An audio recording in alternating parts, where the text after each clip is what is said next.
AI. It's everywhere, Yes, right? there is. Feels like every day there's a new headline, a new breakthrough, Yeah. some new way it's going to change our lives. Mm. And with all this buzz, Mm. it's no surprise Yeah. that everyone's trying to figure out, well, how do we manage this? Yeah. How do we make sure it's a force for good? Absolutely. It's like the Wild West out there. Exactly. Yeah. And into that arena steps the EU with their AI Act. Big, big legislation. Huge. Trying to set some ground rules for the AI gold rush. Yeah, and this is not just some regional thing. This is the EU. Right. They have a way of setting the standard Mm-hmm. that ripples out to the rest of the world. Absolutely. Global implications.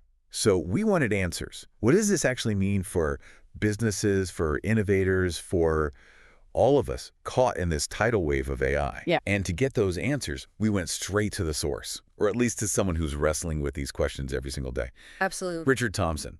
He's the CEO of ANS, a company that's knee-deep in digital transformation, which means they're not just talking about AI, they're living it. They're on the front lines. Yeah. So when it comes to figuring out how to actually implement these regulations, these are the folks in the trenches. Mm. And what we found really interesting about Thompson's take is that he's kind of walking this tightrope. Yeah.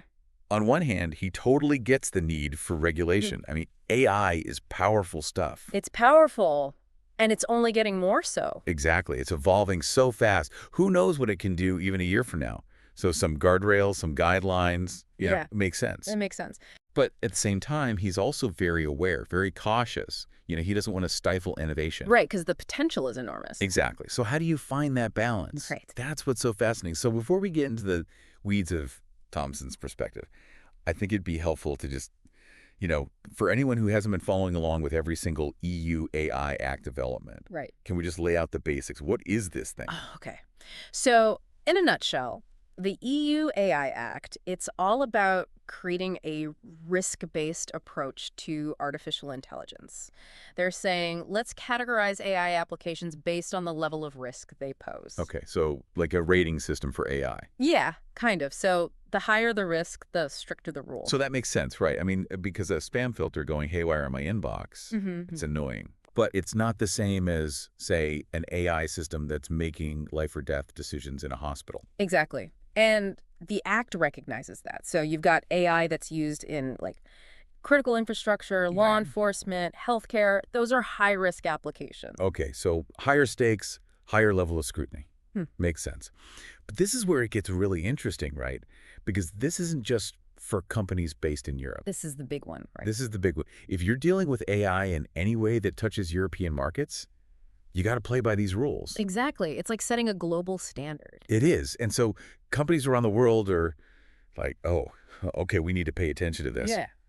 So what does Richard Thompson see as the biggest hurdle for businesses? What are they most concerned about when it comes to actually getting in line with this AI Act? Well, it's definitely not easy, that's for sure. Right. Thompson, he really emphasizes, especially for those companies dealing with those high-risk applications, we're talking critical infrastructure, law enforcement, healthcare, anything where the stakes are high. Yeah. He's saying this could mean a complete overhaul of how they approach AI development. This isn't just like a quick fix, check a few boxes, you're good to go. Right. This is like fundamental change. Exactly. So, okay, let's say you're a company, you're listening to this, and you're realizing, oh, wow, okay, we got to get with the program here. Yeah. What's Thompson's advice? Where do you even begin? So Thompson, he lays out pretty clear, I think, 3-step action plan. He calls it audit, upskill, and team up. Okay, I like it. It's actionable. Practical. Yeah. Yeah. So break it down. Okay. Audit. What does that mean? So audit is all about taking stock. Companies really got to roll up their sleeves and look at their AI practices. Okay. What data are they using to train these AI models? How are they mitigating bias? What are the potential downstream impacts of their systems? They need to find any gaps between what they're doing now and what the AI Act requires. So it's kind of like know thyself, but for companies and their AI. Exactly. Yeah. Know your AI inside and out. Okay, so that's audit. You got to understand where you stand. Then there's upskill. What's that about?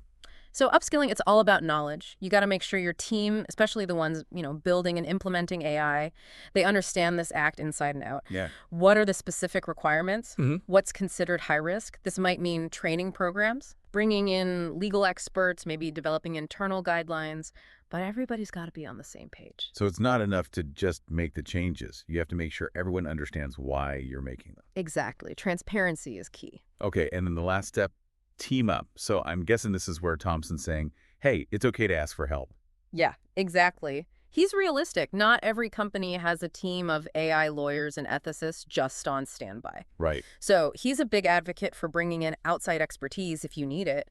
Mm-hmm. Partner with consultants, law firms, people who specialize in AI regulation. Yeah, it's kind of like assembling a crack team to get you through a particularly challenging dungeon. That's a great analogy because the stakes are high. If you mess up, if you don't comply, you're talking big fines, reputational damage. Yeah, nobody wants that. It's a big deal. So, okay, there's definitely a stick. We've established that. Yeah. But what about the carrot?